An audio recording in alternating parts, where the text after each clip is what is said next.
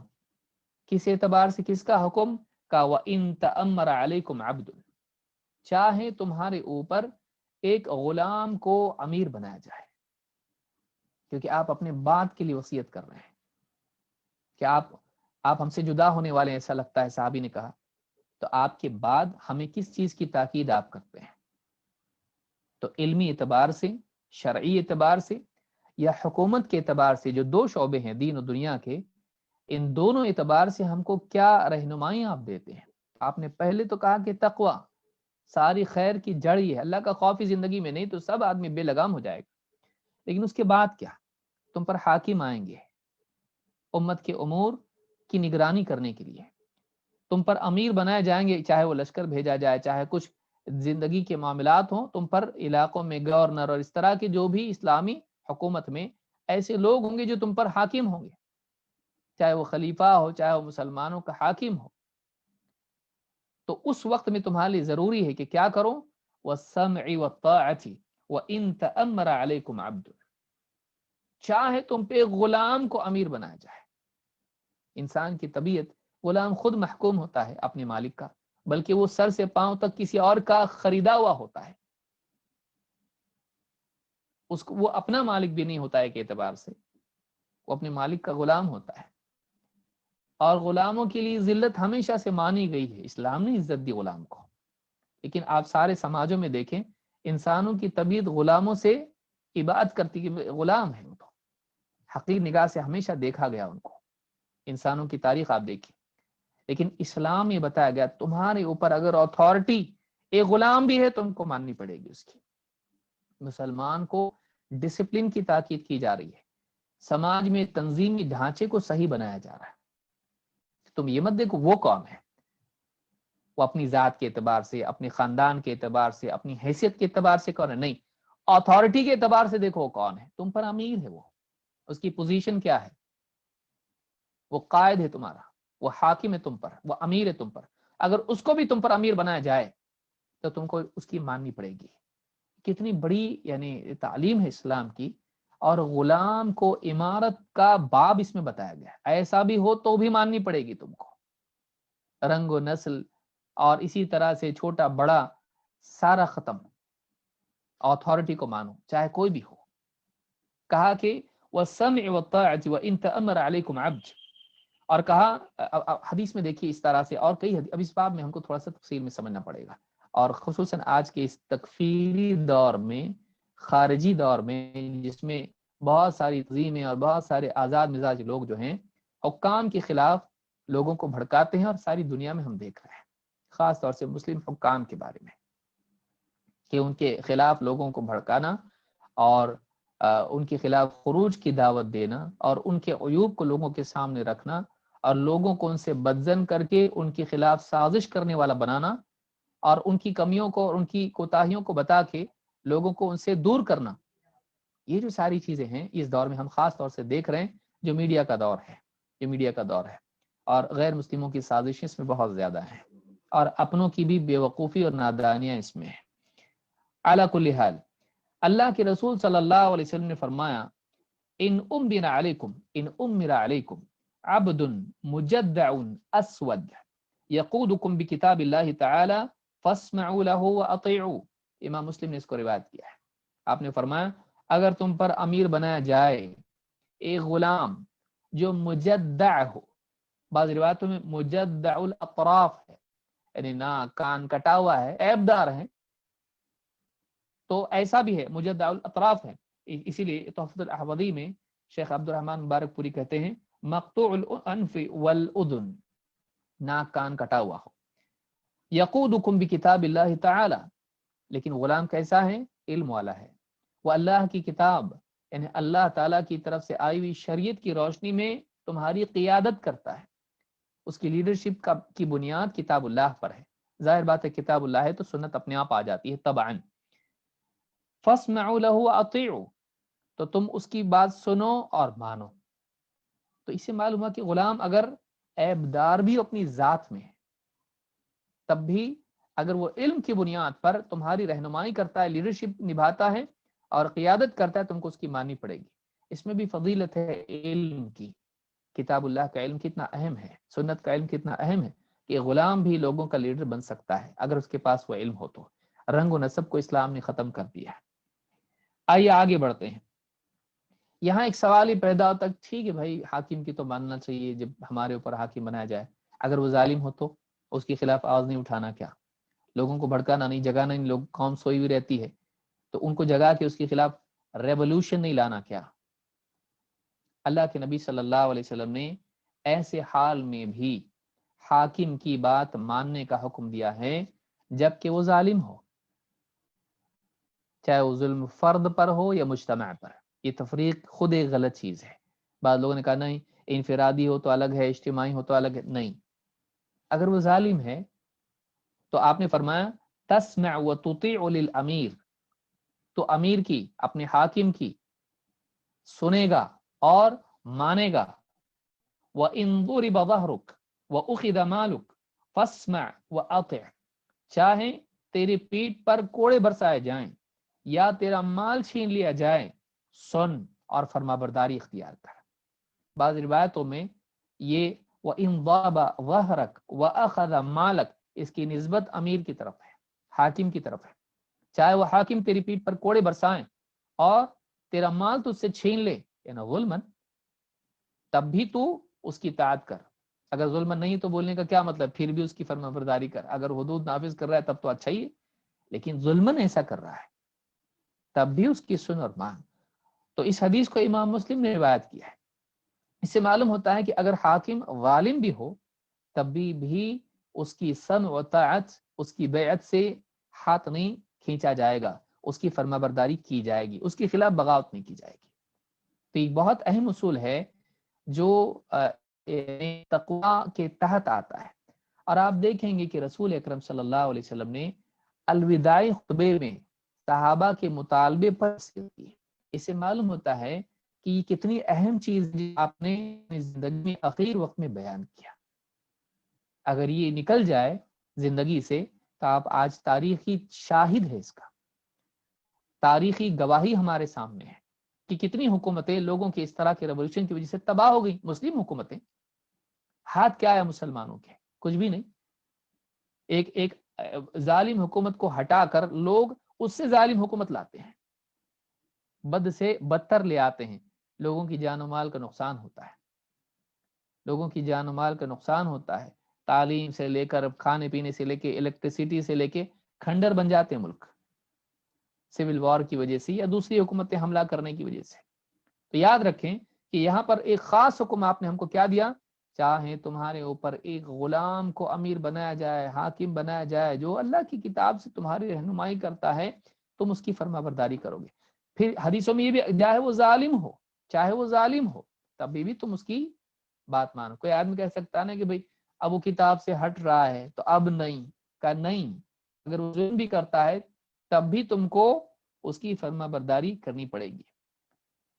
ہاں، اگر وہ ایسا حکم تم کو دے جو اللہ کی شریعت کے خلاف ہو، یعنی گناہ کا حکم ہو، تو اس کی بات نہیں ماننا ہے۔ یہ بھی نہیں کہ ایسا آدمی بن جائے جو حاکم نے کہا وہی کرے گا، ایسا حکم نہیں مانے گا جو اللہ اور اس کے رسول صلی اللہ علیہ وسلم کے حکم کے خلاف ہو، جو گناہ ہو، جو معصیت ہو۔ اس لیے کہ خود اللہ کے نبی صلی اللہ علیہ وسلم نے فرمایا السمع والطاعة على المرء المسلم فيما احب وكره ما لم يؤمر بمعصیہ، سننا اور فرما برداری کرنا اپنے حاکم کی ہر مسلمان پر فرض ہے، لازم ہے، کیونکہ علی وجوب کے لیے آتا ہے، علی المرء المسلم فیما احب وکرہ، چاہے وہ حکم پسند کریں یا ناپسند کریں، چاہے حاکم کو پسند کریں یا ناپسند کریں، ما لم یؤمر بمعصیۃ، ہاں جب تک کہ اسے معصیت کا حکم نہ دیا جائے۔ معصیت اللہ کی نافرمانی، فَإِذَا أُمِرَ بِمَعْصِيَةٍ فَلَا سَمْعَ وَلَا طَاعَةَ، اگر حاکم گناہ کا حکم دیتا ہے تو نہ اس کو سننا ہے نہ اس کو ماننا ہے، گناہ کا حکم نہیں مانا جائے گا۔ امام البخاری اور مسلم دونوں نے اس کو روایت کیا ہے۔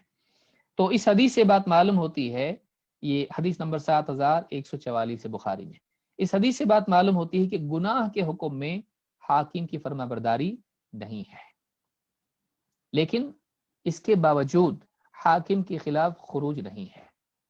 آپ نے کہا کہ سم و طاعت نہیں ہے، یعنی وہ فرما برداری نہیں کرنا، آپ نے یہ نہیں کہا کہ تم اس کے خلاف خروج کرو گے۔ ٹھیک ہے، اس نے غلط حکم دے دیا، تو کہتے ہیں غلط حکم اس نے دیا، اب وہ دین سے ہٹ گیا، تو اب اس کے خلاف خروج کر سکتے ہیں، لوگوں کو بھڑکا سکتے ہیں؟ نہیں۔ اس کے خلاف بغاوت کر سکتے ہیں؟ نہیں۔ اس کی فرما برداری نہیں ہے لیکن بغاوت بھی نہیں ہے۔ آپ صلی اللہ علیہ وسلم نے ایک حدیث میں اور زیادہ وضاحت کے ساتھ اس بات کو بیان کیا، جو یاد رکھنا بہت ضروری ہے، خصوصاً اس دور میں۔ عبادہ بن صامت رضی اللہ تعالیٰ فرماتے ہیں دعانا رسول اللہ صلی اللہ علیہ وسلم فبایعناہ، اللہ کے رسول صلی اللہ علیہ وسلم نے ہم کو بلایا تو فبایعناہ، تو ہم نے آپ صلی اللہ علیہ وسلم سے بیعت کی۔ فکان فیما اخذ علینا ان بایعنا علی السمع والطاعہ، جو چیز آپ نے ہم سے یعنی جو شرط رکھی اور ہم سے بیعت لی، وہ کیا تھی کہ تم سنو گے اور مانو گے، یعنی اپنے حکام کی بات کو سنو گے اور مانو گے، فی منشطنا و مکرہنا، چاہے ہمارے اندر نشاط ہو یا ہمیں برا لگے، اچھا لگتا ہو یا برا لگتا ہو، وعسرنا و یسرنا، چاہے ہمارے لیے تنگی کے حالات ہوں یا وسعت کے حالات ہوں، وَأَثَرَةٍ عَلَيْنَا، چاہے عہدوں میں ہم پر دوسروں کو ترجیح، پریفرنس دیا گیا ہو، ہمارے مقابلے میں دوسروں کو عہدے مل رہے ہوں اور ہم کو برا لگے، تب بھی ہم اس حاکم کی بات کو مانیں گے، کیونکہ بات کی بات ہو رہی ہے۔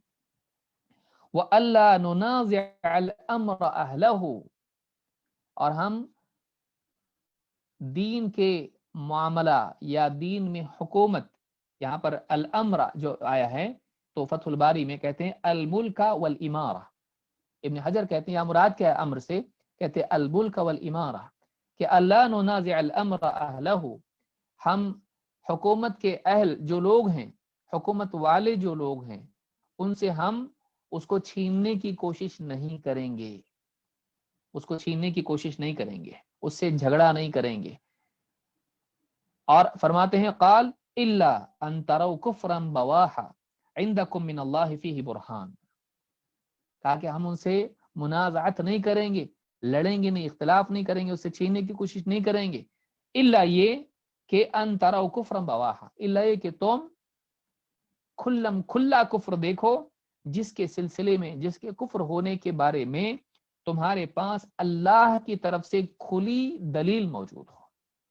کتنی تفصیل ہے، کفرن، خالی کفر نہیں، کفرن بواحا، باح اظہر اعلن، علانیہ کفر ہو، کھلم کھلا کفر ہو، جس کے کفر ہونے میں کسی کو شک نہ ہو، کفرم بواہا، اس میں دیکھو ایک دم کفر کر رہا ہے، کھلم کھلا کفر کر رہا ہے، اور عندکم من اللہ فیہ برہان، جس کے سلسلے میں تمہارے پاس اللہ کی طرف سے ایک دم واضح دلیل ہو، یہ نہیں کہ میری تحقیق یہ ہے، اجتہاد اور غور و فکر کے بعد معلوم پڑ رہا ہے کہ یہ کفر ہے، ایسا نہیں، جس کے کفر ہونے میں کوئی شک نہ ہو۔ ابن حجر کہتے ہیں ای نص آیت او خبر صحیح لا يحتمل التأویل، ایک دم نص ہو، آیت ہو کوئی اس کے بارے میں کفر کی، اس کے بارے میں کھلم کھلا واضح طور پر اس کو کفر کہا گیا ہو، جیسے بتوں کی عبادت ہے، مثلا شرک ہے، وہ اللہ اور اس کے رسول کا انکار کر دینا کفر ہے، یہ کھلم کھلا کفر ہو، اس کے بارے میں کوئی آیت ہو، کوئی صحیح حدیث ہو، یا اس میں کسی یعنی اس میں کوئی تأویل کی گنجائش نہ ہو۔ اگر تأویل کی گنجائش ہو تو نہیں، تأویل کی گنجائش نہ ہو، کھلم کھلا کفر ہو، تب جا کر تم ان سے منازعت کرو گے۔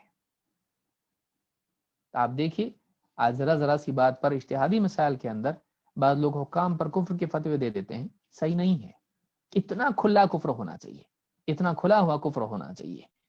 تو یہ بخاری نے، امام البخاری نے کتاب الفتن میں اور امام مسلم نے کتاب الامارہ میں اس حدیث کو روایت کیا ہے۔ نمبر بتا دے رہا ہوں تاکہ تحقیق اگر کرنا چاہے تو کریں۔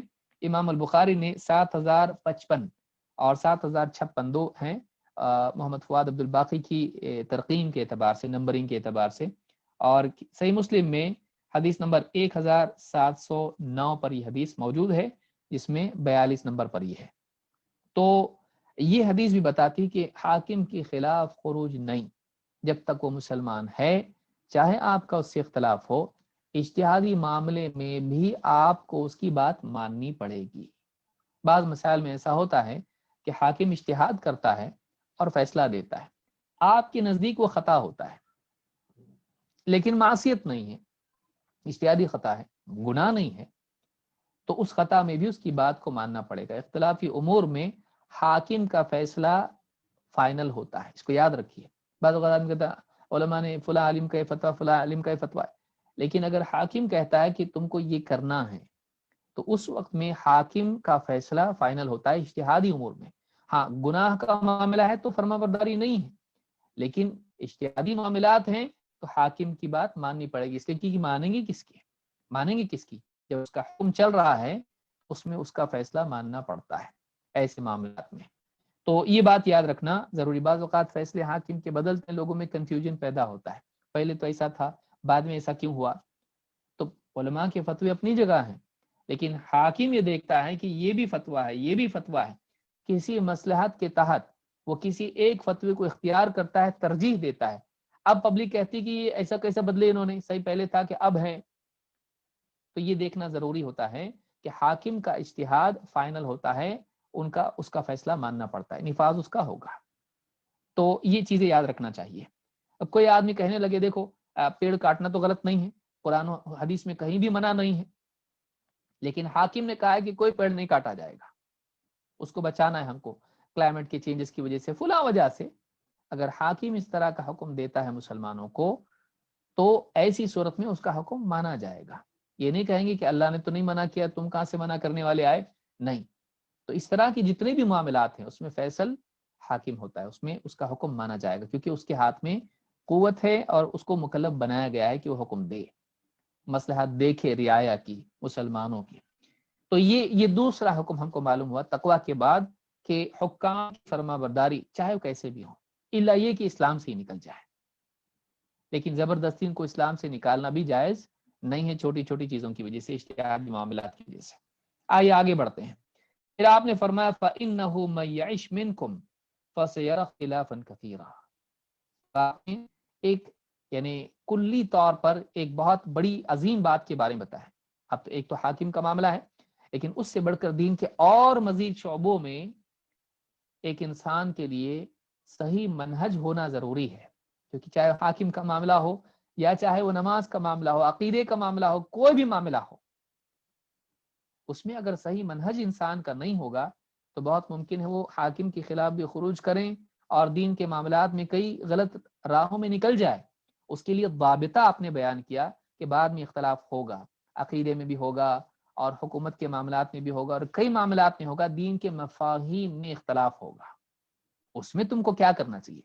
اس میں ایک لائحہ عمل اللہ کے نبی صلی اللہ علیہ وسلم نے ہم کو دیا ہے، ایک میتھڈالوجی ہم کو اللہ کے نبی صلی اللہ علیہ وسلم نے دی، ایک قاعدہ ہم کو بتایا کہ اس کو تم کو فالو کرنا ہے دین کے فہم میں اور دین کی عملی تطبیق میں، دین کی انڈرسٹینڈنگ میں اور پریکٹیکل اپلیکیشن میں۔ آپ نے فرمایا فَإِنَّهُ مَن يَعِشْ مِنْكُمْ فَسَيَرَى اخْتِلَافًا كَثِيرًا، اس لیے کہ جو کوئی میرے بعد جیے گا تو اسے بہت سا اختلاف دیکھنے کو ملے گا۔ آپ نے پہلے ہی سے خبر دے دی تھی کہ میرے بعد امت میں اختلافات ہوں گے، اور یہ کئی حدیثوں میں آیا ہے اور قرآن کریم میں بھی اس کو بتایا گیا ہے، وَلَا يَزَالُونَ مُخْتَلِفِينَ۔ اللہ کے نبی صلی اللہ علیہ وسلم نے فرمایا ایک حدیث میں جس کو ابن ماجہ نے روایت کیا ہے اور حدیث صحیح ہے، آپ نے فرمایا افترقت الیہود علی 71 فرقہ، یہود 71 فرقوں میں بٹ گئے، فواحدۃ فی الجنۃ و70 فی النار، ایک جنت میں جائے گا 70 جہنم میں، وافترقت النصارى علی 72 فرقہ، ان کے بعد نصارہ 72 فرقوں میں بٹے، ایک اور بڑھ گیا، فإحدى فی النار وواحدۃ فی الجنہ، 71 جہنم میں جائے، ایک 71 جہنم میں جائیں گی اور ایک جنت میں جائے گا، والذی نفس محمد بیدہ، اس ذات کی قسم جس کے ہاتھ میں محمد کی جان ہے، لتفترقن امتی علی 73 فرقہ، اس ذات کی قسم جس کے ہاتھ میں محمد کی جان ہے، میری امت 73 فرقوں میں تقسیم ہو جائے گی، میری امت 73 فرقوں میں بٹ جائے گی، فواحدۃ فی الجنہ و72 فی النار، ایک جنت میں جائے گا ٹکڑا، فرقہ، جماعت، گروہ، اور 72 سب کے سب جہنم میں جائیں گے۔ صحابہ نے پوچھا قیل یا رسول اللہ من ہم، صحابہ نے پوچھا اللہ کے رسول وہ ایک کون ہوں گے جو جنت میں جانے والے ہیں؟ قال الجماع، آپ نے فرمایا الجماعت، جماعت کون؟ جو حق پر ہو، کون؟ جو صحابہ کے منہج پر ہو، کون؟ جو حاکم کے ماتحت ہو، یہ الجماعت ہے جس میں اجتماعیت ہو، جو یعنی منتشر اور مفترق نہ ہو، بٹی ہوئی نہ ہو، بلکہ جو حاکم کے ماتحت ہو، صحابہ کے منہج پر ہو، اس کو جماعت کہتے ہیں۔ یہ دونوں معنوں میں جماعت آیا ہے، جو متحد ہو۔ ابن ماجہ نے اس کو روایت کیا ہے اور سیل جامع صغیر میں 1082 پر شیخ الالبانی نے اس کو صحیح کہا ہے۔ تو یہاں پر آپ نے ایک بات یہ بتائی کہ میرے بعد اختلافات ہونے والے ہیں، اور ان اختلافات میں 72 فرقے جہنم میں جائیں گے اور ایک جنت میں جائے گا۔ اس وقت کرنا کیا ہے؟ اس اختلاف کے دور میں ہم کو کرنا کیا ہے؟ آپ نے بتایا فَعَلَيْكُمْ بِسُنَّتِي وَسُنَّتِ الْخُلَفَاءِ الرَّاشِدِينَ، تو تمہارے لیے میری سنت کی اتباع اور میرے خلفاء راشدین کی سنت کی اتباع لازم ہے، عَضُّوا عَلَيْهَا بِالنَّوَاجِذ، اسے اپنی ڈاڑوں سے تھامے رہو، بعض بات میں تمسکوا بها وعضوا عليها بالنواجذ، مضبوطی سے اسے تھامے رہو، حتیٰ کہ اپنی ڈاڑوں سے اسے پکڑ لو، دانتوں سے نہیں، ڈاڑوں سے۔ دانت ٹوٹ جاتے ہیں، کمزور ہوتے ہیں، ڈاڑ مضبوط ہوتے ہیں، مضبوطی سے اس کو تھامے رہو، مضبوطی سے اسے تھامے رہو۔ ایک اور حدیث میں اللہ کے نبی صلی اللہ علیہ وسلم نے اس کی طرف اشارہ کیا ہے، اور یہاں پر جو کہا گیا کہ تمہارے لیے میری سنت اور میرے خلفائے راشدین کی سنت ہے، عموماً و خصوصاً، خلفاء بعد میں کون؟ عام صحابہ، لیکن ان میں سے خصوصاً خلفاء اربع، ابو بکر و عمر و عثمان و علی رضی اللہ تعالیٰ عنہم اجمعین۔ عام طور سے صحابہ کی پیروی ضروری نبی صلی اللہ علیہ وسلم کی سنت کے ساتھ، لیکن خصوصاً خلفاء راشدین کی۔ دو حدیثیں ہم دیکھیں گے جس میں وضاحت اس کی موجود ہے۔ اللہ کے نبی صلی اللہ علیہ وسلم فرماتے ہیں تفترق امتی علی 73 ملہ کلہم فی النار الا ملۃ واحدہ، جیسے پچھلی حدیث میں آیا، آپ نے فرمایا میری امت 73 فرقوں میں بٹ جائے گی، سب کے سب جہنم میں جائیں گے سوائے ایک کے، ایک گروہ جنت میں جائے گا۔ قالوا ومن ہی یا رسول اللہ، آپ نے صحابہ نے پوچھا اللہ کے رسول وہ ایک کون ہوگی، ایک گروہ کون سا ہوگا جو جنت میں جائے گا؟ قال ما انا علیہ واصحابی، جس پر میں اور میرے صحابہ ہیں، جس عقیدے پر، جس دین پر، جس راستے پر میں اور میرے صحابہ ہیں، جو اس زمانے میں اس راستے پر، اس دین پر، اس عقیدے پر، اس منہج پر ہوں گے، وہ جنت میں جائیں گے۔ کہ آپ نے میں اور میرے صحابہ کہا، عمومی طور پر سارے صحابہ کو آپ نے اپنے ساتھ لیا، کیونکہ سارے صحابہ رسول اکرم صلی اللہ علیہ وسلم کی سنت کے تابع تھے، اسی راستے پر تھے جس پر اللہ کے نبی صلی اللہ علیہ وسلم تھے۔ یہ حدیث ترمذی کی ہے۔ احمد، ابن ماجہ اور حاکم کی روایت میں اور اس میں اضافہ ہے، اور اس کو ہم کو سمجھنا ہے، جو اسی باب میں جو حدیث آئی ہے اس میں یہ بات بیان ہوئی ہے۔ آپ نے فرمایا قد ترکتکم علی البیضاء لیلها کنہارها، قد ترکتها علی البیضاء، میں نے تمہیں ایک روشن شاہراہ پر چھوڑا ہے، میں نے تمہیں ایک روشن راستے پر چھوڑا ہے، لیلها کنہارها، جس کی رات بھی دن کی طرح روشن ہے۔ رات میں کنفیوژن، اندھیرا ہوتا ہے، دن میں اجالا ہوتا ہے۔ ایسا نہیں کہ کچھ حصہ جو اندھیرے میں کچھ جو ہے کبھی اندھیرے میں کبھی اجالا، نہیں، یہ ایسا راستہ ہے جس پر اجالا ہی اجالا ہے۔ میں نے تم کو کنفیوژن میں نہیں چھوڑا ہے، بلکہ ہر چیز کی وضاحت کر دی ہے، حق واضح ہے۔ فماذا بعد الحق الا الضلال، حق بالکل واضح ہو چکا ہے۔ تو کہا لا یزیغ عنها بعدی الا ہالک، میرے بعد اس راستے پر وہی ہلاک ہوگا جو ہلاک ہونے والا ہے، یعنی لا یزیغ عنها، اس راستے سے وہی بھٹکے گا جو ہلاک ہونے والا ہے۔ زاغ ما زاغ البصر وما طغى، زیغ کہتے ہیں ٹیڑھے پر، تو اس راستے سے، سیدھے راستے سے ہٹ کے ٹیڑھے راستے پر وہی جائے گا جس کی تقدیر میں ہلاکت تھی، جس کی قسمت میں ہلاکت تھی۔ من یعش منکم فسیرى اختلافا کثیرا، تم میں سے جو جیے گا وہ بہت اختلاف دیکھے گا۔ فعلیکم بما عرفتم من سنتی، تو اس اختلاف کے دور میں تمہارے لیے لازم ہے کہ تم میری سنت کو، جسے تم پہچان چکے ہو، اس سنت کی پیروی کرو، اس کا اہتمام و التزام کرو۔ وسنت الخلفاء الراشدین المہدیین، اور میرے خلفاء راشدین مہدیین کی سنت کی پیروی کرو۔ عضوا علیہا بالنواجد، اور اسے مضبوطی سے تھامے رہو۔ وعلیکم بالطاعہ، اور تمہارے لیے ضروری ہے کہ تم فرما برداری اختیار کرو۔ وَإِنْ عَبْدًا حَبَشِيًّا، چاہے ایک حبشی غلام کو تم پر امیر بنا دیا جائے۔ فَإِنَّ الْمُؤْمِنَ كَالْجَمَلِ الْأَنِفِ حَيْثُمَا قِيدَ انقاد، اس لیے کہ مومن ایک اونٹ کی طرح ہوتا ہے جس کی ناک میں نکیل ڈالی ہوئی ہو، جہاں اسے لے جایا جاتا ہے، جہاں اس کا قائد اس کو لے جاتا ہے، وہ اس کے پیچھے پیچھے جاتا ہے۔ اپنے حاکم کی بات مومن ماننے والا ہوتا ہے، مومن کے مزاج میں فرما برداری ہوتی ہے۔ اللہ کا حکم آیا پورا کیا، رسول کا حکم آیا پورا کیا، اپنے حاکم کا حکم آیا پورا کیا۔ مومن میں، مسلم میں ماننے کا مزاج ہوتا ہے۔ اسلام کے معنی خود فرما برداری اور تابعداری کے ہیں۔ تو اس حدیث کو امام احمد، ابن ماجہ اور حاکم نے روایت کیا، اور یہ حدیث صحیح ہے۔ اس حدیث میں معلوم ہوا، آپ نے فرمایا فعلیکم بما عرفتم من سنتی وسنت الخلفاء الراشدین المہدیین۔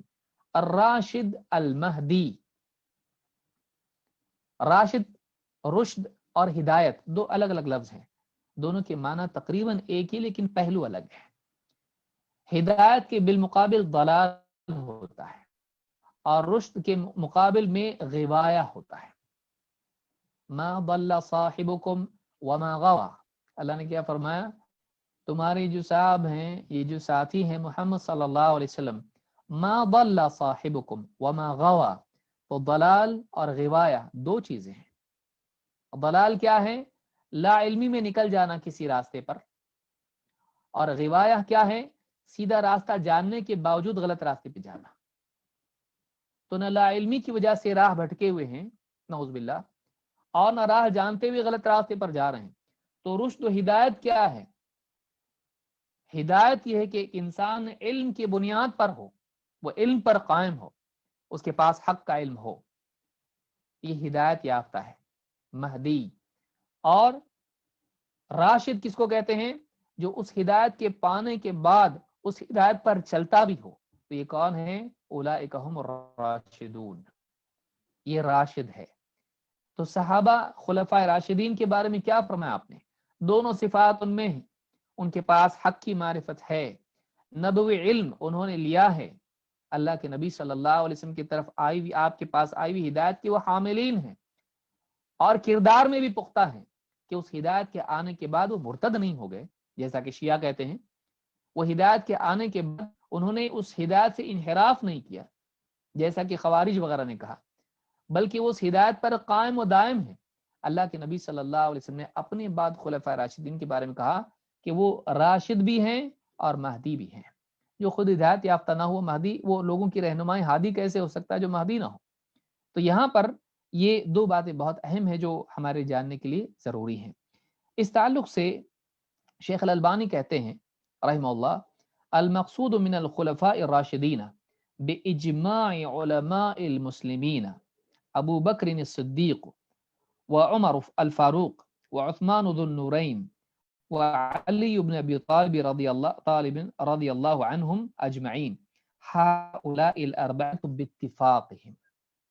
کہتے پورے مسلمانوں کے علماء کے اتفاق سے یہ بات معلوم ہے کہ یہاں خلفائے راشدین سے مراد 4 لوگ ہیں، ابو بکر و عمر و عثمان و علی رضی اللہ تعالی عنہم اجمعین۔ ان چاروں سے مراد یہ چاروں کے چاروں خلفائے راشدین ہیں، یہ چاروں کے چاروں خلفائے راشدین ہیں۔ تو شیعہ جو ہیں پہلے 3 کو نہیں مانتے، حضرت علی کو مانتے ہیں، خوارج نے تو ویسے بھی حضرت علی کا بھی انکار کر دیا۔ تو مسلمانوں کا عقیدہ کیا ہے؟ یہاں خلفائے راشدین جن کی سنت، جن کی پیروی کا حکم ہم کو دیا گیا ہے، جن کے منہج کی پیروی کی تاکید ہم کو کی گئی ہے، وہ یہ خلفاء ہیں۔ تو جیسے میں نے کہا کہ عموماً صحابہ ہیں اور خصوصاً خلفاء ہیں۔ عموماً صحابہ ہیں کیونکہ صحابہ والی بھی حدیث ہے کہ میری امت جب اختلاف میں مبتلا ہو جائے گی تو ہدایت پر کون ہوں گے، جنت میں کون جائیں گے؟ آپ نے اپنے ساتھ سارے صحابہ کو جوڑا، لیکن میری امت میں جب اختلاف آئے گا اس وقت میں تم کو پیروی کرنی میری سنت کی، اور کون؟ خلفائے راشدین کی۔ تو سارے صحابہ میں افضل ترین اور علم میں اعلم اور کردار میں سب سے زیادہ یعنی عدل والے، اعدل قول و عمل کے اعتبار سے کون ہیں؟ خلفائے راشدین ہیں۔ علم اور عمل میں دونوں میں فضیلت ان کو حاصل ہے، اور ان کی ترتیب فضیلت کی ان کی خلافت کے اعتبار سے ہے۔ ہم آگے پیچھے نہیں کرتے ہیں، جو خلافت کی ترتیب ہے وہی فضیلت کی ترتیب ہے۔ تو اس حدیث میں صحابہ کی فضیلت بھی، خصوصاً خلفائے راشدین کی، یہ ضرب ہے شیعہ کے اوپر اور خوارج پر بھی، اور ان پر بھی جو انحراف کے مرتکب ہیں۔ آج کل بہت سارے اخوانی بھی اس طرح کی گمراہی میں جا رہے ہیں، جن میں سے پھیٹے والا بھی ہے، اللہ تعالیٰ اس کو ہدایت دے۔ تو یہ جو چیز ہے یہاں پر معلوم ہوا کہ خلفائے راشدین کی اقتداء و اتباع کرنا، ان کی شان کو تسلیم کرنا ہے، کیونکہ آپ نے اپنے ساتھ ان کو جوڑا ہے۔ لیکن یہاں یہ بات بھی یاد رکھنا چاہیے کہ ان کے اجتہادی امور میں یہ بات ہمیشہ ملحوظ رہے کہ سنت کے تابع آپ نے ان کو بیان کیا ہے۔ فَعَلَيْكُمْ بِسُنَّتِي وَسُنَّتِ الْخُلَفَاءِ الرَّاشِدِينَ الْمَهْدِيِّينَ، تمہارے لیے میری سنت اور میرے خلفائے راشدین کی سنت ضروری ہے۔ علماء نے کہا، شیخ البانی وغیرہ نے کہا یہاں مراد نماز اور وغیرہ کی سنت نہیں، ساری دین کے لیے، آپ نے دین کے تفہیم کے لیے اور تفہم کے لیے، دین کے سمجھنے سمجھانے کے لیے آپ نے اس کو بطور مصدر اور بطور منہج ذکر کیا کہ پورے دین میں چاہے وہ عقیدہ ہو، عمل ہو، سارے معاملات کے لیے تمہارے لیے ضروری ہے کہ تم اس راستے کو اختیار کرو جس پر میں اور میرے خلفائے راشدین تھے، اور پھر صحابہ بھی تھے۔ اس لیے کہ بعض اجتہادی امور میں ممکن ہے کہ خلفائے راشدین میں سے کسی کا فیصلہ مرجوح ہو، سنت کے بالمقابل ہو، اس کو چھوڑنا پڑے گا۔ مثال کے طور پر اکرمہ کہتے ہیں، تابعی ہیں، کہتے ہیں اوتی علی رضی اللہ عنہ بزنادقۃ فاحرقهم، حضرت علی رضی اللہ تعالیٰ عنہ کے پاس زنادقہ کو، بعض مرتد لوگوں کو لایا گیا تو انہوں نے حکم دیا ان کو جلاؤ، ان کو سزا کیا دی؟ جلا کے قتل کرنے کی۔ فبلغ ذلك ابن عباس فقال لو كنت انا لم احرقهم لنهي رسول اللہ صلی اللہ علیہ وسلم، کہا کہ اگر میں ان کی جگہ ہوتا، میں اگر حضرت علی کی جگہ پر ہوتا تو میں ایسا نہیں کرتا۔ کیوں؟ اس لیے کہ اللہ رسول صلی اللہ علیہ وسلم نے اسے منع کیا ہے۔ وَلَقَتَلْتُهُمْ لِقَوْلِ رسول اللہ صلی اللہ علیہ وسلم من بدل دینہ فاقتلوہ، بلکہ میں کیا کرتا؟ میں انہیں قتل کرنے کا حکم دیتا، اس لیے کہ اللہ کے رسول صلی اللہ علیہ وسلم نے کہا، آپ نے فرمایا جو اپنا دین بدل دے اسے قتل کرو۔ اس حدیث کو امام البخاری نے روایت کیا، حدیث نمبر 6922۔ ایک اور روایت ہے جو ترمذی کی ہے، اس میں فرمایا راوی کہتے ہیں فَبَلَغَ ذَلِكَ عَلِيًّا فَقَالَ صَدَقَ ابن عباس۔ یہ بات حضرت ابن عباس کا قول جب حضرت علی کو پہنچا تو انہوں نے جواب میں کہا ہاں ابن عباس نے صحیح کہا، انہوں نے صحیح کہا، ان کی بات سچی ہے۔ تو یہاں پر آپ دیکھیں، اور یہ صحیح روایت ہے، اس سے معلوم ہوا کہ یعنی ابن عباس رضی اللہ تعالیٰ عنہ نے سنت کے بالمقابل رسول اکرم صلی اللہ علیہ وسلم کی منع کی ہوئی چیز کے بارے میں جب حضرت علی نے وہ فیصلہ دیا تو ابن عباس نے کہا کہ نہیں، میں ایسا نہیں کرتا۔ یعنی انہوں نے حضرت علی کے قول کو اختیار، ان کے حکم کو، ان کے فیصلے کو اختیار نہیں کیا، بلکہ کس کو اختیار کیا؟ نبی صلی اللہ علیہ وسلم کے حکم کو۔ تو معلوم ہوا کہ صحابہ کا ہی منہج یہ تھا کہ کسی حاکم کا، کسی خلیفہ کا حکم اگر رسول صلی اللہ علیہ وسلم کے حکم کے خلاف ہو تو اس کو تسلیم نہیں کیا جائے گا۔ یہ بھی بات یاد رکھنا ضروری ہے۔ اگر کوئی آدمی اس کو نہیں مانتا ہے تو غور کرے، ابو بکر و عمر رضی اللہ تعالیٰ عنہما حج تمتع سے منع کرتے تھے، یہ ساری امت کو معلوم ہے، اہل علم کو معلوم ہے، لیکن چاروں مسلک والے حنفی، شافعی، حنبلی، مالکی سبھی اس بات کو مانتے ہیں کہ نہیں، حج تمتع مشروع ہے، لیکن حضرت ابو بکر و عمر رضی اللہ تعالیٰ عنہ اس سے منع کرتے تھے، لیکن آج سبھی اس کو مانتے ہیں۔ ان کا قول انہوں نے اختیار نہیں کیا، بلکہ کس کو اختیار کیا؟ نبی اکرم صلی اللہ علیہ وسلم نے جو مشروع کیا ہے وہ قیامت تک مشروع رہے گا۔ تو یہ بات بھی یاد رکھنی ضروری ہے۔ تو یہ خلفائے راشدین کے بارے میں۔ آخری بات جو آپ نے کہی وہ سنت کے بالمقابل بدعت، آپ نے اس سے منع کیا، آپ نے فرمایا وَإِيَّاكُمْ وَمُحْدَثَاتِ الْأُمُورِ، خبردار دین میں نکالی گئی نئی چیزوں سے بچو، فَإِنَّ كُلَّ بِدْعَةٍ ضَلَالَةٍ، اس لیے کہ ہر بدعت گمراہی ہے، ہر بدعت گمراہی ہے۔ ایک اور حدیث ہے جس کو امام نسائی نے روایت کیا، جس میں ایک اور اضافی پہلو بدعت کا معلوم ہوتا ہے۔ آپ نے فرمایا کل بدعت ضلالہ وکل ضلالۃ فی النار، ہر بدعت گمراہی ہے اور ہر گمراہی کا انجام جہنم کی آگ ہے۔ تو معلوم ہے کہ دین میں جو چیز نہیں ہو وہ بدعت ہے، اور بدعت گمراہی ہے، حکم اس پر بدعت پر گمراہی کا لگتا ہے، ہدایت کا نہیں۔ اور دوسرے یہ کہ انجام اس کا جہنم ہے، انجام اس کا جہنم ہے۔ تو یہ نسائی کی روایت ہے جس میں آپ نے فرمایا وَكُلُّ ضَلَالَةٍ فِي النَّارِ۔ لیکن بدعت سے مراد کیا ہے؟ اب ایک مسئلہ اس حدیث میں آیا کہ كُلُّ ضَلَالَةٍ فِي النَّارِ یا كُلُّ بِدْعَةٍ ضَلَالَةٍ، ہر بدعت گمراہی ہے۔ تو کیا ہر نئی چیز گمراہی ہوتی ہے؟ اس تعلق سے ابن رجب رحمہ اللہ فرماتے، اور اس کو سمجھنا ضروری ہے، کہتے والمراد بالبدعۃ ما احدث مما لا اصل له في الشریعۃ يدل علیہ، کہتے ہیں کہ بدعت سے مراد ہر وہ نئی چیز ہے جس کے لیے شریعت میں کوئی اصل اور دلیل نہ ہو، جس کی بنیاد شریعت میں نہ ہو، شریعت سے مستنبت اگر عمل ہو لیکن اس کی نظیر موجود نہ ہو، اس کی مثال موجود نہ ہو، لیکن وہ استنباط کر کے نکالی جا سکتی ہو قرآن و سنت سے، تو بدعت نہیں ہوگی۔ کیوں؟ اس لیے کہ اس کی اصل دین میں موجود ہے، اگرچہ اس کی شکل موجود نہیں۔ یاد رکھیے میری بات کو، اس کی شکل موجود نہیں ہے لیکن اس کی اصل موجود ہے، تو بدعت نہیں ہوتی ہے۔ اگر اصل ہے بدعت نہیں۔ کہتے ہیں ما احدث مما لا اصل له في الشریعة يدل علیہ، وَأَمَّا مَا كَانَ لَهُ أَصْلٌ مِّنَ الشَّرْعِ يَدُلُّ عَلَيْهِ فَلَيْسَ بِبِدْعَةٍ شَرْعًا وَإِنْ كَانَ بِدْعَةً لُغَةً، کہتے ہیں جس چیز کی اصل شریعت میں موجود ہو، جو شریعت میں جو چیز آئی ہے قرآن و سنت میں، اس پر بیس جس کی ہو، اس پر بنیاد جس کی ہو، اسی سے نکالی گئی ہو، تو ایسی چیز بدعت نہیں ہوگی، اس کو شرعاً بدعت نہیں کہا جائے گا، ہاں لغتاً بدعت کہہ سکتے ہیں۔ ڈکشنری کے حساب سے تو بدعت ہے، اس لیے کہ ایسی چیز ہوئی نہیں پچھلے زمانے میں، لیکن اس کی بنیاد موجود ہے قرآن و سنت میں، وہ نکالی جائے اس میں سے تو بدعت نہیں ہوگی۔ جیسے مدارس کا قیام ہے، صفہ اس کے لیے بنیاد ہے، اور تعلیم مسائل مرسلہ کے اعتبار سے تعلیم ایک شرعی ضرورت ہے، تو اس لیے مدارس کا جو قیام ہے کہ وہاں پر لوگ طالب علم رہیں گے، اتنے سال تک پڑھیں گے، فلاں کورس کریں گے، اور اس کے بعد امتحانات ہوں گے، ان کو سند دی جائے گی اور ان کو ڈگری دی جائے گی، ایسا اللہ کے نبی صلی اللہ علیہ وسلم کے زمانے میں شکل کے اعتبار سے نہیں ہوتا تھا، لیکن اصل کے اعتبار سے ہوتا تھا کہ صفہ پر صحابہ کا رہنا، نبی صلی اللہ علیہ وسلم کا ان کو سکھانا، آپ کا ان کا امتحان لینا اور آپ کا ان کو اجازت دینا، یہ ساری اصل موجود ہے۔ لہٰذا اس اصل کی بنیاد پر اس طرح سے تعلیمی نظام قائم کیا جا سکتا ہے، اس کی بہت ساری مثالیں دی جا سکتی ہیں، تفصیل میں ہم نہیں جانا چاہیں گے۔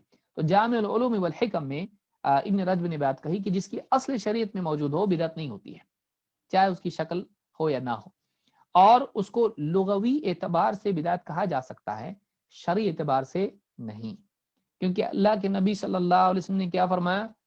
من احدث فی امرنا ھذا ما لیس منہ فہو رد، جو ہمارے اس امر میں دین میں کوئی چیز نکالے جو اس میں نہیں تھی تو وہ مردود ہے۔ ما لیس منہ، اس کی تشریح میں علماء نے کہا جو اس میں سے نکلتا نہیں ہے تو بدعت ہوگا، اگر اس میں سے مستنبت ہو سکتا ہے تو بدعت نہیں ہوگا۔ اس لیے مجتہد کا فتویٰ بدعت نہیں ہوتا ہے، وہ اجتہاد ہوتا ہے جو قرآن و سنت پر مبنی ہوتا ہے۔ اس کی ایک مثال، کئی مثالیں دی جا سکتی ہیں، جیسے ہوائی جہاز میں حج کے لیے جانا، اور کہیں ہوائی جہاز میں کون گیا؟ اللہ کے نبی صلی اللہ علیہ وسلم نہیں گئے، صحابہ نہیں گئے، تابعین نہیں گئے، تبع تابعین نہیں گئے، کوئی بھی نہیں گیا، تو آپ کیسے جا رہے حج کے لیے ایروپلین میں؟ بدعت۔ اونٹ پہ جاؤ اور گھوڑے پہ جاؤ اور ناؤ میں جاؤ، لیکن آپ دیکھیں گے کہ ناؤ خود ایک ایسی چیز ہے جو نظیر ہے ایروپلین کی، دونوں میں مشابہت ہے۔ شیخ البانی نے کہا کہ دیکھو ناؤ کے نیچے پانی، پانی کے نیچے زمین، بھئی پانی سمندر کہیں نہ کہیں جا کے تو ختم ہوگا، ندی اور تالاب کہیں نہ کہیں جا کے تو ختم ہوں گے، نیچے کیا رہتا ہے؟ تل میں زمین، تو زمین اور ناؤ کے بیچ میں کیا ہے؟ پانی۔ تو جب پانی میں نماز پڑھ سکتے ہیں تو ہوائی جہاز میں بھی پڑھ سکتے ہیں، تو یہ نظیر ہے اس کی، کیونکہ ہوائی جہاز اور زمین کے بیچ میں کیا ہے؟ ہوا، وہاں پانی تھا، یہاں ہوا، بس بدل گیا، درمیان میں کچھ نہ کچھ تو ہے۔ وَلَهُم مِّن مِّثْلِهِ مَا يَرْكَبُونَ، اللہ تعالیٰ نے سواریوں کی مثال دے کر کہا کہ ان کے مثل ان کے لیے اور بھی ہیں سواریاں جن پر وہ سوار ہوتے ہیں۔ تو اس طرح سے اللہ تعالیٰ نے اشارہ بھی دیا سورہ یاسین میں کہ اور بھی سواریاں ہیں جو اس کی مثل ہیں، تو یعنی کشتیوں کی مثل اور بھی ہیں، ایروپلین وغیرہ ہیں، تو اب اس کی اصل موجود ہے، استنباط کر کے نکالا جا سکتا ہے، تو بدعت نہیں ہوگا۔ اگر مستنبط ہو سکتا ہے اور استنباط صحیح قواعد کی بنیاد پر ہو تو اس کو بدعت نہیں کہا جا سکتا ہے، اس کو یاد رکھنا ضروری ہے۔ تو کہا کہ من احدث فی امرنا ھذا ما لیس منہ فہو رد، جو ہمارے اس دین میں، امرنا ھذا سے مراد ہمارا یہ دین ہے، کیونکہ آپ نے امر کی نسبت اپنی طرف کی، ہمارا امر، کوئی بھی امر نہیں، اسی لیے ٹیکنالوجی والے معاملات نہیں، ہمارا امر نسبت کس کی طرف ہے؟ اللہ کے نبی صلی اللہ علیہ وسلم کی طرف۔ تو آپ کا جو امر ہے وہ دین اسلام ہے، ہمارے اس امر میں، ہمارے اس دین میں کوئی نئی چیز نکالے جو نہیں تھی، وہ رد ہو جائے گی۔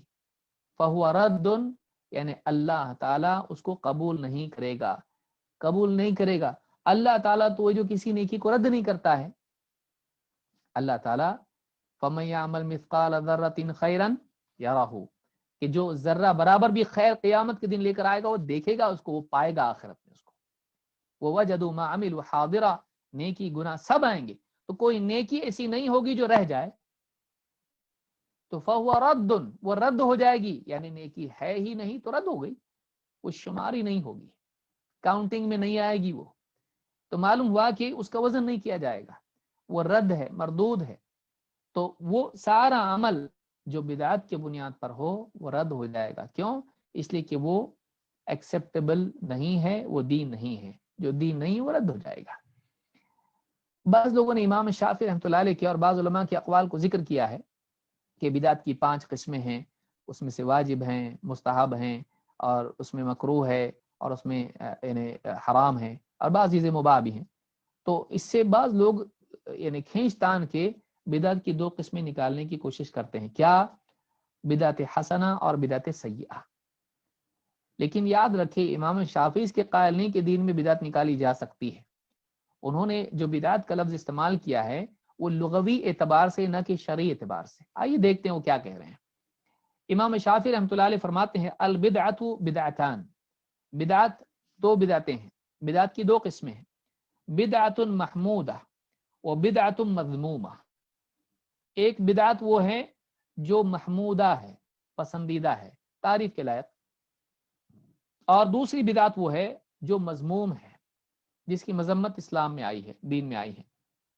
تو اب اس سے لوگ خوش ہو جائیں گے کہ بدعت دیکھ دو، وہی تو بات بول رہے ہیں امام شافعی رحمۃ اللہ علیہ، بدعت حسنہ ہے، دین میں کچھ بھی نیا نکالو. 12 ربیع الاول کا جلوس ہو، اسی طرح سے شب معراج کو جاگنا ہو، یا اسی طرح سے کنڈے اور نہ جانے جھنڈے جو بھی ہوں یہ نکالا جائے، تو کیا یہ اس کے ضمن میں آتا ہے؟ نہیں. امام شافعی رحمۃ اللہ علیہ فرماتے ہیں فما وافق السنۃ فهو محمود وما خالف السنۃ فهو مذموم. تو دیکھو کون سی بدعت اس پر کیا حکم لگے گا. نئی چیز دکھائی دے رہی ہے، کہتے ہیں جو چیز سنت کے موافق ہو وہ پسندیدہ ہے، جو سنت کی مخالف ہو وہ بری ہے. یعنی کسی چیز کے پسندیدہ ہونے کے لیے ضروری ہے کہ اس کو سنت کے موافق ہے یا نہیں دیکھا جائے، اور جو سنت کے خلاف ہے وہ بری ہے. لیکن جو سنت کے موافق نہ ہو وہ بھی بری ہوگی. جو سنت کے موافق نہ ہو، اگر دین کا معاملہ ہے تو بری ہوگی، دنیا کا معاملہ ہے تو اس کے اوپر کوئی برا اور اچھا ہونے کا حکم نہیں لگے گا. وہ ہو سکتا ہے سنت کے موافق نہ ہو. بھائی ٹیکنالوجی ہے، سنت میں تھوڑی نا ٹیکنالوجی ہوگی. موبائل فون ہے، کیلکولیٹر ہے، کمپیوٹر ہے، یہ سنت کے موافق کیسے ہوگی؟ کیونکہ سنت کے حکم میں تھا ہی نہیں. وہ دنیا ہے، وہ دین نہیں ہے. لیکن دین کے نام پر کیے جانے والے اعمال میں دو چیزیں ہو سکتی ہیں. کیا؟ کہ وہ یا تو محمود ہوگی یا تو مذموم ہوگی. تو محمود ہونے کے لیے، پسندیدہ ہونے کے لیے ضروری ہے کہ وہ سنت کے موافق ہو. تو کہتے ہیں واحتج بقول عمر نعمت البدعۃ هذه. اور ابن رجب رحمہ اللہ فرماتے ہیں امام شافعی رحمۃ اللہ علیہ نے اپنی اس بات کے لیے دلیل کون سی دی؟ حضرت عمر رضی اللہ تعالیٰ عنہ کا قول. یہ کتنی اچھی بدعت ہے. یعنی تراویح کی نماز، قیام اللیل، قیام رمضان، ایک امام کے پیچھے سارے مسلمانوں کا مسجد میں جماعت سے نماز پڑھنا انہوں نے دلیل میں پیش کیا. کیوں؟ اس کی شکل نبی صلی اللہ علیہ وسلم کے زمانے میں نہیں تھی، لیکن اس کی اصل آپ کے دور سے ملتی ہے. شکل نہیں تھی، جزئی طور پر تھی، جزئی طور پر نہیں تھی، کلی طور پر نہیں تھی. یعنی پورا مہینہ ایک امام کے پیچھے سارے لوگوں کا ایک جماعت بنا کے پڑھنا نبی صلی اللہ علیہ وسلم کے زمانے میں نہیں تھا. 3 راتوں تک تھا، بس پورا مہینہ نہیں تھا. لیکن حضرت عمر نے کیا کیا؟ پورا مہینہ ایک امام کے پیچھے سارے مسلمان نماز پڑھیں گے مسجد نبوی میں. تو اس کی شکل تو نہیں تھی مہینے بھر کے لیے، لیکن اصل تھی کہ آپ نے 3 راتیں تو پڑھا تھا اور ایک امام کے پیچھے تو تھا. تو اس اعتبار سے اس کی اصل موجود ہے. تو حضرت عمر نے اس کو کہا کہ کتنی اچھی بدعت ہے، یعنی کتنی اچھی نئی چیز ہے. تو کہتے ہیں ابن رجب رحم اللہ فرماتے ہیں وَأَمَّا مَا وَقَعَ فِي كَلَامِ السَّلَفِ مِنَ اسْتِحْسَانِ بَعْضِ الْبِدْعِ فَإِنَّمَا ذَلِكَ فِي الْبِدْعِ اللُّغَوِيَّةِ لَا الشَّرْعِيَّةِ. کہتے ہیں دیکھو بعض سلف کے جو الفاظ آئے ہیں کہ انہوں نے بعض نئی چیزوں کو جو اچھا قرار دیا، تو اس سے مراد ڈکشنری کے حساب سے، دیکھنے کے اعتبار سے نئی چیز تھی، شرعی اعتبار سے بدعت نہیں تھی کہ بدعت اچھی بھی ہوتی ہے. کیسے وہ ہمت کریں گے؟ اللہ کے نبی صلی اللہ علیہ وسلم کہہ رہے ہیں ہر بدعت گمراہی، اور وہ کہیں گے کہ بدعت اچھی بھی ہوتی ہے، ہدایت بھی ہوتی ہے، فائدہ مند بھی ہوتی ہے. وہ کیسے کہہ سکتے ہیں؟ تو ان کی مراد ان بدعت سے وہ بدعت تھی جو دیکھنے میں نیا ہے لیکن شریعت میں اس کی بنیاد موجود ہے. تو دیکھنے کے اعتبار سے وہ نئی تھی. تو یاد رکھیں یہ بدعت کے بارے میں یہ چیز ہم کو اس حدیث سے معلوم ہوئی. آئیے آگے بڑھتے ہیں. اب یہ پوری حدیث جو ہے اس میں ہم نے کیا سیکھا؟ نمبر 1، واعظ و نصیحت سے اثر لینا چاہیے، دینی مجالس میں اثر لینا چاہیے. 2، اللہ کے نبی صلی اللہ علیہ وسلم نے سب سے پہلے وصیت کی تقویٰ کی، جو دین میں اصل ہے، ساری صلاح و فلاح اسی پر موقوف ہے. پھر اس کے بعد آپ نے حاکم کی بات ماننے کے لیے کہا، چاہے حبشی غلام تم پر کیوں نہ امیر بنایا جائے. اس سے معلوم ہوتا ہے کہ حکام کی جو بھی ہمارے حاکم ہوتے ہیں تو ان کی بات ماننا چاہیے، اس کی تابعداری کرنا چاہیے، اس کے خلاف بغاوت نہیں کرنا چاہیے، اس کی نافرمانی نہیں کرنا چاہیے۔ اسی طرح اس کے بعد آپ نے بتایا کہ اختلافات بعد میں آئیں گے، اختلاف کے دور میں تم کو کیا کرنا ہے؟ اختلاف کے دور میں اپنے اپنے گرو کی مانو نہیں، اختلاف کے دور میں کیا کرو؟ میری سنت اور میرے خلفائے راشدین کی سنت۔ معلوم ہے کہ امت کے اختلاف کے دور میں سب کے لیے ضروری ہے کہ رجوع کریں سنت کی طرف، مصدر کے اعتبار سے، اور سلف کی طرف، خصوصاً خلفاء راشدین صحابہ کی طرف، اس کے فہم کے اعتبار سے، اس کی تطبیق کے اعتبار سے، اس کی انڈرسٹینڈنگ کے اعتبار سے۔ تو سنت نبی صلی اللہ علیہ وسلم کی اور خلفاء کی اور منہج صحابہ کا اگر اس کو اختیار کرتے ہیں تو اس اختلاف کے دور میں ہم ہدایت پر ہوں گے۔ تو دور اختلاف میں سنت اور سلف کی طرف رجوع کرنا اس حدیث سے ہم کو ملتا ہے، اس حدیث سے ہم کو ملتا ہے، اور اس میں دین و دنیا، عبادت و سیاست دونوں اعتبار سے ہم کو رہنمائی دی گئی، حکومت بھی اور دین کے تمام عبادتی و عقیدہ اور سارے اخلاق کے شعبے، سارے ان میں بھی ہم کو کیا اصول اپنانا چاہیے، اس حدیث سے ہم کو ملتا ہے۔ چونکہ ہمارے پاس وقت باقی ہے اس لیے میں اگلی حدیث بھی شروع کر رہا ہوں۔ میری نیت تو یہ تھی کہ آج کی درس میں یہ حدیث بھی مکمل ہو جائے، لیکن یہ حدیث پچھلی حدیث سے بھی بڑی ہے اور اس کو ہم سمجھیں گے، بقیہ انشاءاللہ اگلے درس میں ہم اس کو مکمل کریں گے۔ یہ حدیث نمبر 29 ہے، اور اس حدیث میں خصوصی طور پر دین کے دیگر احکام کے ساتھ ساتھ ایک بہت بنیادی تعلیم ہے جو زبان کی حفاظت، جس کو حدیث میں آخر میں کہا گیا یہ ساری چیزوں کی جڑ اور ساری چیزوں کو سمیٹنے والی چیز بتاتا ہوں، زبان کی حفاظت۔ تو معلوم ہے کہ بہت اہم چیز ہے جو سارے اعمال کا اور دین کا مدار اس پر ہے، انسان کی صلاح، اس کی سدھار کا مدار اس پر ہے، وہ کیا ہے؟ زبان کی حفاظت۔ آئیے دیکھتے ہیں حدیث کیا ہے۔ عن معاذ بن جبل رضی، حدیث نمبر 29 ہے۔ عن معاذ بن جبل رضی اللہ عنہ قال قلت یا رسول اللہ اخبرنی بعمل يدخلني الجنة ويباعدني من النار قال لقد سألت عن عظيم وإنه ليسير على من يسره الله تعالى عليه تعبد الله لا تشرك به شيئا وتقيم الصلاة وتؤتي الزكاة وتصوم رمضان وتحج البيت ثم قال ألا أدلك على أبواب الخير الصوم جنة والصدقة تطفئ الخطيئة كما يطفئ الماء كما يطفئ الماء النار وصلاة الرجل من جوف الليل ثم تلا تتجافى جنوبهم عن المضاجع حتى بلغ يعلمون ثم قال ألا أخبرك برأس الأمر وعموده وذروة سنامه قلت بلى يا رسول الله قال رأس الأمر الإسلام وعموده الصلاة وذروة سنامه الجهاد ثم قال ألا أخبرك بملاك ذلك كله قلت بلى يا رسول الله فأخذ بلسانه قال كف عليك هذا قلت يا نبي الله وإنا لمؤاخذون بما نتكلم به فقال ثكلتك أمك وهل يكب الناس في النار على وجوههم أو على مناخرهم إلا حصائد ألسنتهم رواه الترمذي وقال حدیث حسن صحیح۔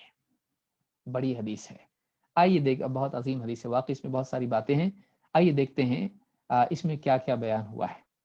اس میں کل ملا کے اس حدیث میں 4 باتیں بیان ہوئی ہیں، ایک فرائض، دوسرے نوافل، تیسرے دین کی بلندی اور اس کی بنیادی باتیں، اور نمبر 4 ان تمام چیزوں کو سمیٹنے والی چیز جس سے انسان کا کردار صحیح ہوتا ہے، وہ کیا ہے؟ یہ 4 باتیں اس حدیث میں بیان ہوئی ہیں، فرائض، نوافل اور دین کی سربلندی، اور اسی کے ساتھ نمبر 4 دین کے ان تمام شعبوں کو سمیٹنے والی چیز جو انسان کی اصلاح کا مدار جس پر ہے وہ کیا ہے۔ یہ 4 چیزیں اس حدیث میں آئی ہیں۔ آئیے دیکھتے ہیں ترجمہ کیا ہے، پھر اس کے بعد ہم اس کو سمجھنے کی کوشش کریں گے۔ معاذ بن جبل رضی اللہ تعالیٰ عنہ فرماتے ہیں، ان سے روایت کہتے ہیں میں نے کہا اللہ کے رسول مجھے ایک ایسا عمل بتا دیجئے جو مجھے جنت میں لے جائے اور جہنم سے دور کر دے۔ آپ نے فرمایا تم نے ایک بہت بھاری چیز پوچھی ہے، اور یہ اسی کے لیے آسان ہے جس کے لیے اللہ تعالیٰ اسے آسان کر دے۔ جنت میں جانا، جہنم سے بچنا کوئی معمولی چیز نہیں ہے۔ فمن زحزح عن النار وادخل الجنة فقد فاز، جو جہنم سے بچا لیا گیا اور جنت میں داخل کر دیا گیا وہ کامیاب ہو گیا۔ معمولی چیز نہیں، بہت بڑی چیز ہے۔ تو کہا کہ تم نے ایک بہت بھاری اور عظیم چیز پوچھی ہے، اور یہ اسی کے لیے آسان ہے جس کے لیے اللہ تعالیٰ آسان کرتے ہیں۔ تم اللہ کی عبادت کرو، اس کے ساتھ کسی کو شریک نہ کرو، اور نماز قائم کرو، اور زکوٰۃ ادا کرو، اور رمضان کے روزے رکھو، اور اللہ کے گھر کا حج کرو۔ پھر فرمایا کیا میں تمہیں بتاؤں خیر کے دروازے کیا ہیں؟ خیر کے دروازے کیا ہیں؟ روزہ ڈھال ہے، اور صدقہ خطاؤں کو مٹا دیتا ہے جیسے پانی آگ کو بجھا دیتا ہے، اور اسی طرح رات کے اندھیرے میں پڑی ہوئی نماز بھی کیا کرتی ہے؟ گناہوں کو مٹاتی ہے۔ پھر آپ نے آیت پڑھی تتجافى جنوبهم عن المضاجع، وہ نیک بندے ان کے پہلو اپنے بستروں سے الگ رہتے ہیں رات میں۔ اور آپ نے یہاں تک کہ یعلمون پوری آیت پڑھی، آگے آئے گی انشاءاللہ آیت۔ پھر آپ نے فرمایا کیا میں تمہیں دین کی جڑ، اصل اور دین کا ستون اور دین کی سب سے اونچی بات میں تمہیں نہ بتاؤں؟ میں نے کہا ضرور اللہ کے رسول بتائیے۔ کہا، آپ نے فرمایا رأس الامر الاسلام، آپ نے کہا کہ دین کی اصل جڑ فرما برداری ہے، اسلام ہے۔ اس کی تفسیر آگے دیکھیں گے۔ وعمودہ الصلاۃ، اور دین کا ستون نماز ہے۔ وذروۃ سنامہ الجہاد، اور اس کی سب سے اونچی چوٹی جہاد ہے۔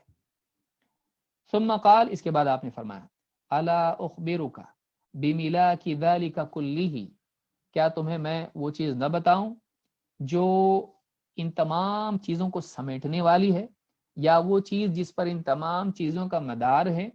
قلت بلی یا رسول اللہ، میں نے کہا بالکل ضرور بتائیے اللہ کے رسول۔ فاخذ بلسانہ، آپ نے اپنی زبان اپنے ہاتھ سے پکڑی اور آپ نے کہا کف علیک ھذا، اس کو روک کے رکھ، زبان کو روک کے رکھ۔ میں نے کہا اللہ کے نبی، کیا ہمیں اپنی زبان سے جو کچھ ہم کہتے ہیں، باتیں کرتے ہیں، باتوں پہ بھی ہماری پکڑ ہوگی؟ عمل برا اچھا ہوتا ہے، لیکن زبان سے کہے ہوئے کلمات پر بھی ہمارا مواخذہ ہوگا آخرت میں۔ آپ نے فرمایا ثقلت کا امک، تجھے تیری ماں گم کر دے۔ کیا یہی وہ چیز نہیں ہے، زبان کی کمائی ہی وہ چیز نہیں ہے جس کی بنیاد پر لوگوں کو منہ کے بل یا ناک کے بل گھسیٹ کر جہنم میں ڈال دیا جائے گا؟ یہی تو وہ چیز ہے جس کی وجہ سے منہ کے بل گھسیٹ کے لوگ جہنم میں ڈالے جائیں گے۔ زبان کی کمائی، زبان کی کھیتی، زبان کی فصل۔ اس حدیث کو امام الترمذی نے روایت کیا، کہا کہ حدیث حسن صحیح ہے۔ کتنی بڑی حدیث ہے، آئیے دیکھتے اس میں کیا باتیں بیان ہوئی ہیں۔ سب سے پہلی چیز، 11 بجے مجھے رکنا ہے۔ سب سے پہلی چیز آپ نے فرمایا اخبرنی، صحابی نے کہا اخبرنی بعمل یدخلنی الجنۃ ویباعدنی من النار۔ صحابہ کے سوالات ہماری طرح، جس کو اگر یعنی برے الفاظ جس کو کہے جائیں کہ ہم لوگ جو سوالات پوچھتے ہیں علماء سے، وہ ایک ذہنی عیاشی ہوتی ہے۔ ایسے سوالات جن کا لینا دینا دین سے کچھ نہیں ہوتا ہے، باریک باریک کرید کے سوالات جس میں کبھی عالم کو پریشان کرنا مقصود ہوتا ہے، کبھی اپنی فوقیت بتانا مقصود ہوتا ہے، کبھی یعنی بے وجہ کی وقت گزاری ہوتی ہے۔ تو اس طرح کے سوال صحابہ ایسا نہیں پوچھتے تھے۔ صحابہ کے سوالات کا مقصود عمل ہوتا تھا، اور ان اعمال کے ذریعے وہ جنت میں جانا چاہتے تھے، جہنم سے بچنا چاہتے تھے۔ لہٰذا علم کا مقصود، سوالات کا مقصود انسان کے جنت میں جانا، جہنم سے بچنا ہونا چاہیے۔ جب بھی آپ کسی عالم سے پوچھیں تو آپ کے دل میں بات ہونی چاہیے کہ مجھ کو اس پر عمل کرنا ہے، اپنے عقیدے کی اصلاح کرنا ہے، اپنے عمل کی اصلاح کرنا ہے، تاکہ میں جنت میں جاؤں، جہنم سے بچوں۔ علم کے باب میں جنت اور جہنم کبھی بھی ہماری نگاہوں سے اوجھل نہیں ہونا چاہیے۔ جب یہ اوجھل ہو جاتا ہے تو ہمارے علم میں بگاڑ شروع ہو جاتا ہے۔ یاد رکھیں اس بات کو۔ تو آپ نے کہا، صحابی کہتے ہیں اخبرنی، اے اللہ کے رسول مجھ کو بتائیے، بعمل، ایسا عمل مجھ کو بتائیے، یدخلنی الجنۃ ویباعدنی من النار، اللہ کے رسول ایک ایسا عمل بتائیے کہ جو مجھے جنت میں داخل کرا دے اور جہنم سے دور کر دے۔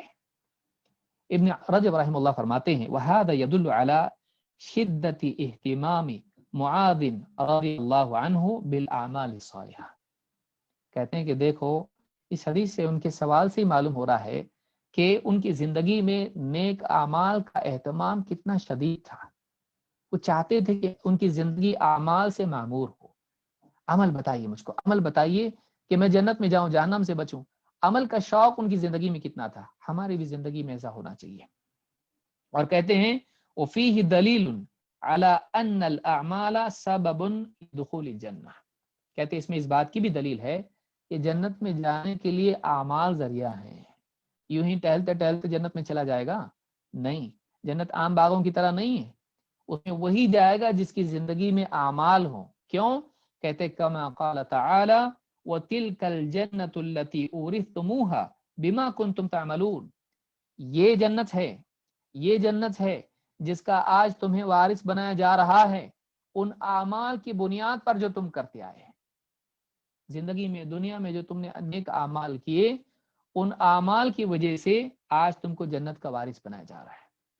تو اس آیت سے، جو سورہ زخرف کی آیت نمبر 72 ہے، اس سے معلوم ہوتا ہے کہ جنت کا وارث بننے کے لیے انسان کو اعمال کرنے ضروری ہیں۔ جنت اعمال کے بدلے ملنے والی چیز ہے، اگرچہ اعمال قیمت نہیں ہے لیکن اعمال اس کا سبب ہے، یہ فرق یاد رکھیں۔ اعمال جنت کی قیمت نہیں ہے، جنت اعمال سے بہتر ہے، بندے کے اعمال کے کئی گنا بہتر بدلہ اللہ کا ہے، لیکن وہ سبب اور ذریعہ ہے جنت کے پانے کا۔ اللہ کے نبی صلی اللہ علیہ وسلم نے فرمایا لقد سألت عن عظیم وَإِنَّهُ لَيَسِيرٌ عَلَى مَن يَسَّرَهُ اللَّهُ تعالی علیہ، کہا کہ دیکھو تم نے جو بات پوچھی کوئی معمولی بات نہیں ہے۔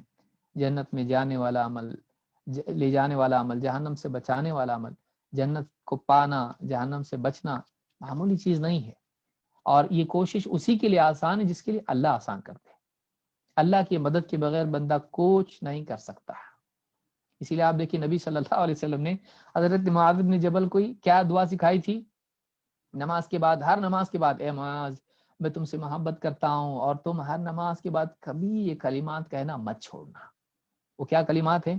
اللہم اعنی علی ذکرک و شکرک و حسن عبادتک، اے اللہ تو میری مدد کر، اللہم اعنی کس چیز پر مدد کر، علی ذکرک اس بات پر کہ میں تجھے یاد کروں، وہ شکر کا تیرا شکر ادا کروں، وہ حسن عبادتک اور بہترین طور پر تیری عبادت کروں۔ حسن عبادت پر تو میری مدد کر، اگر اللہ مدد نہ کرے تو ہم نہیں کر سکتے۔ ایاک نعبد و ایاک نستعین، اے اللہ ہم تیری عبادت کرتے ہیں، تجھی سے مدد چاہتے ہیں، لہٰذا اگر اللہ بندے کی مدد نہ کرے تو بندہ خود سے کچھ نہیں کر سکتا۔ اسی لیے آپ صلی اللہ علیہ وسلم نے ان اعمال کے بتانے سے پہلے ایک چیز یہ بتا دی کہ تیری کوشش نہیں، اللہ کی توفیق اصل ہے، تیرا کمال نہیں ہے میں عمل کر کے جنت میں جاؤں گا۔ ٹھیک ہے عمل تجھ کو ہی کرنا ہے، لیکن اگر اللہ تعالیٰ اس عمل پر تیری مدد نہ کرے، اگر اللہ تعالیٰ تیرے لیے آسان نہ کرے تو یہ بہت مشکل معاملہ ہے۔ اگر اللہ کی توفیق تیرے شامل حال ہے تو تیرے لیے بہت آسان ہے، لیکن اگر اللہ تعالیٰ تجھ کو توفیق نہ دے کچھ نہیں کر سکتا۔ تو سوال یہ پیدا ہوتا ہے کہ دین تو آسان ہے، یہ مشکل کیسے ہوا؟ دین آسان ہے لیکن چلنا اس پر شریعت کے احکام جتنے بھی مکلف کر سکتا ہے اس کو، لیکن کتنے لوگ ہیں نماز 5 وقت کی آسان ہے لیکن پڑھتے نہیں ہیں، کتنے لوگ رمضان کے روزے بچے رکھتے ہیں لیکن کتنے بڑے وہ نہیں رکھ پاتے ہیں۔ کیوں؟ سستی کی وجہ سے، تکلیف کی وجہ سے نہیں رکھ پاتے ہیں وہ لوگ۔ تو جس کے لیے اللہ آسان کرے، جس کو اللہ توفیق دے وہی کر پاتا ہے، ورنہ نہیں کر پاتا ہے آدمی۔ تو آسان عمل بھی مشکل ہو جاتا ہے اگر اللہ کی توفیق نہ ہو۔ یہاں پر آپ نے فرمایا وَإِنَّهُ لَيَسِيرٌ عَلَى مَن يَسَّرَهُ اللَّهُ تعالی عَلَيْهِ، یہ اس کے لیے آسان ہے جس کے لیے اللہ تعالیٰ آسان کرے۔ میں سمجھتا وقت ہو گیا ہے اور انشاءاللہ مزید باتیں ہم اگلے درس میں دیکھیں گے، اور بہت ساری باتیں اس حدیث میں بیان ہوئی ہیں۔ اللہ تعالیٰ ہم سب کو سیکھنے اور اس پر عمل کرنے کی توفیق عطا فرمائے۔ اقول هذا واستغفر الله لي ولكم۔